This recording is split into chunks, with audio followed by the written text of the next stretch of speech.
Criminals are interested in return on investment. And the return on investment for an attack like this is much higher because you can target multiple ATMs without leaving your house. Your name, your face, your fingerprints, they're not just yours anymore. Right now, in a corner of the internet you'll never see, someone is trading your life's details like a commodity. No one told you this was happening, and no one is stopping it. This is the truth about the black market for data, and how you are its most valuable target. Welcome to a terrifying reality that most of us ignore until it's too late. Data isn't just the new oil, it's the currency of power, control, and manipulation. Every click, every swipe, every upload you make is adding to a digital trail that hackers, corporations, and even governments are eagerly following. More than 80 million personal records were stolen when computer hackers broke into the database of the Anthem Health Insurance Company. Some of the hackers now are so good, it's almost impossible in reality to keep them out. And on top of that, you don't know that they're in. And here's the worst part. You won't even know when your private information is stolen until it's used against you. This isn't science fiction. It's happening now. By the time this video ends, over 2,000 identities will have been stolen. And if you think this can't happen to you, stick around, because the truth about what's really going on will leave you horrified. Let's start with the basics. How is your data stolen? It begins with your trust. Trust in websites, apps, and even governments to protect your information. But every year, that trust is shattered by massive data breaches. In 2023 alone, over 35 million sensitive records were exposed. Yahoo now says the hack back in 2013 that it originally said affected 1 billion users actually affected all of its 3 billion accounts. These aren't just email addresses. We're talking about passwords, credit card numbers, and even social security details. But breaches are just the tip of the iceberg.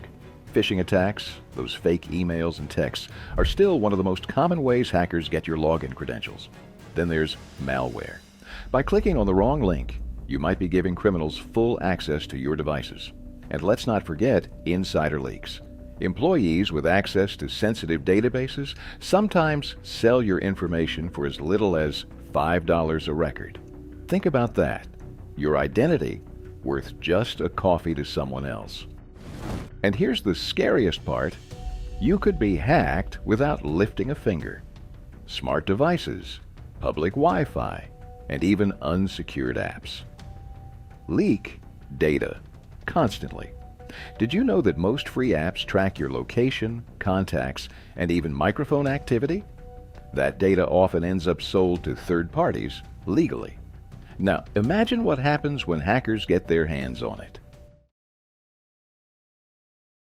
Once your data is stolen, it becomes a product on the black market. Here's how it's exploited. 1. Identity theft. I was talking with the lady and she said, obviously you're not the person that came in here to get the resumes written. So I think you have a problem, you ought to check your credit. And so when we checked our credit, we found 27 fraudulent items. Your name, birth date, and address are enough for criminals to open bank accounts, take loans, and even commit crimes in your name. Victims often don't find out until their credit is destroyed or the police come knocking. 2. Medical fraud. Your health records sell for as much as $1,000 per file. Why? Because they can be used to file fake insurance claims or even blackmail you with sensitive medical information. Hello, you there? Hello? Hi, this is Ken. How may I help you? I was wondering if you can take a look at a website I'm trying to get to. It's for a big customer thing I'm working on for Monday, and I can't seem to get to the website from my computer. Sure. What's the website? I'll see if I can get to it. 3. Social engineering. By analyzing your data, your photos, posts, and even location, scammers can impersonate you. They might call your relatives pretending to be you in an emergency, or worse, use your data to trick your employer into wiring money. 4. Biometric exploitation. The Indian government has developed a biometric database for 1 billion of its citizens. 98% of Indians are covered by this. And it's a database that includes biometric information, address, phone number, and so on. Here's where it gets dystopian. Your fingerprints, facial scans, and even voice data are now being traded. Once stolen, this information is impossible to reset. Imagine your face being sold to unauthorized surveillance companies or deep fake creators. This isn't paranoia, this is reality. This isn't just about stolen money. This is about stolen lives. And the criminals? They're laughing all the way to the bank. So why isn't anyone stopping this? Because the very institutions we trust, corporations, governments, and data brokers, are part of the problem. Whistleblowers have revealed that some governments purchase stolen data to monitor journalists, activists, and dissidents, and private corporations.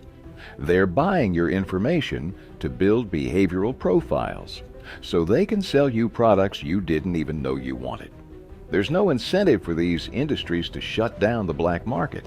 In fact, some profit from it. And as for the hackers, they're shielded by international borders and weak cybersecurity laws that can't keep up with their methods. Make no mistake, this isn't a problem of the future, it's a crisis of now. The effects of this black market aren't just financial. Victims of identity theft describe it as a violation, as if someone had broken into their home. The emotional toll is devastating. And the financial cost? One of identity theft that's messed with Tony's life for a decade. In a word, what's it been like trying to get this resolved? Hell, this is the worst thing that's ever happened to me. Cybercrime is expected to cost the global economy $10.5 trillion annually by 2025. That's more than the GDP of most countries.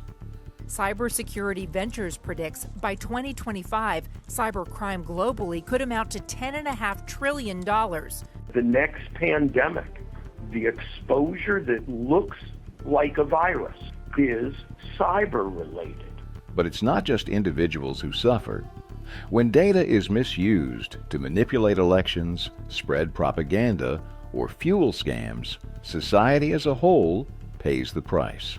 Privacy isn't just about protecting your bank account. It's about safeguarding your freedom. So, what can you do? Start by taking control of your digital footprint. Use strong, unique passwords for every account.